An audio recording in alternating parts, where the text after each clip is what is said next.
So a couple of weeks ago, I Googled how to perform a marriage ceremony.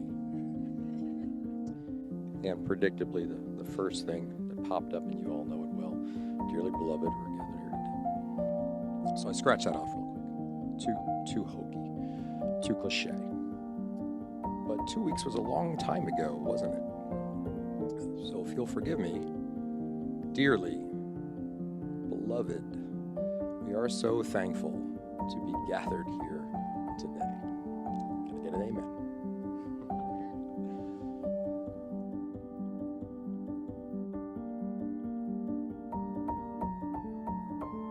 Zach, I have never been happier than I am in this moment with you. I take you as my husband to hold your hand through every walk of life. I promise to support your dreams and encourage you in continuing to learn and feed your mind. I promise to contribute to making our house a home where anyone can have a bed to sleep, food to eat, and a listening ear. I promise to provide a nurturing environment for our children to grow and explore their passions.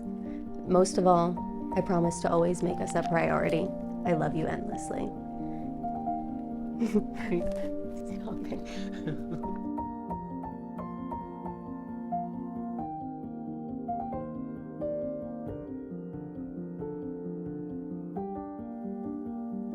There's a lot of wisdom in this tribe. You're going to get some advice today. I suggest that you listen to it. That group out there, they've seen just about every version of marriage and life for that matter that there has been. And they're a resource. They want to share that.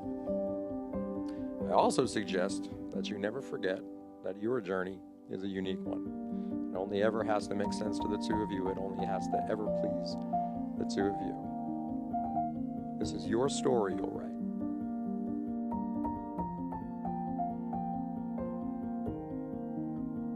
Casey, I promise to give you my thought, my time, and my truth. To always consider you with each action I make. To dedicate time to our love and our children. To always remind you daily of my truth. That being, that your beauty captivates me. Your words bring me courage. Your tears invoke passion.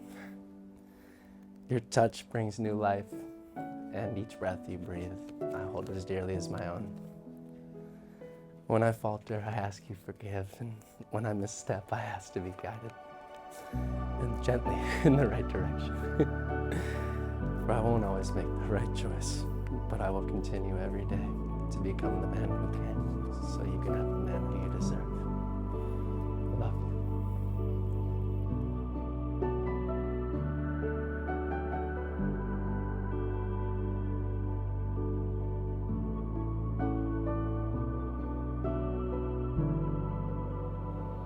Speaking of stories, in preparation for today, I invited Zach and Casey to the house.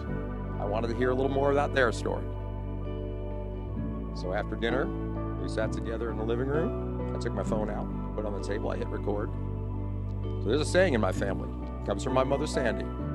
She'd always say, start with hello. She wanted to know every detail, leave nothing off the table. So I took out my recorder after I loved the dinner, I hit the button, and I said, start with hello. And I was very looking forward to this, because can you think about a sweeter way to spend an evening than to hear the story about how a young couple fell in love and came together. And they started to tell me the story, and it was pretty much as I would predict, or any of you might think. It was a story you've heard before. A boy sees a girl in a high school classroom. An hour later, we're in the jungles of South America.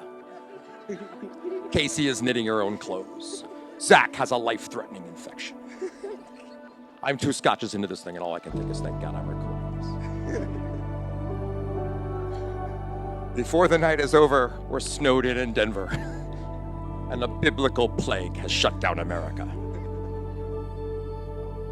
The scotch is gone, and I'm on the DVR, desperately trying to binge watch season 2.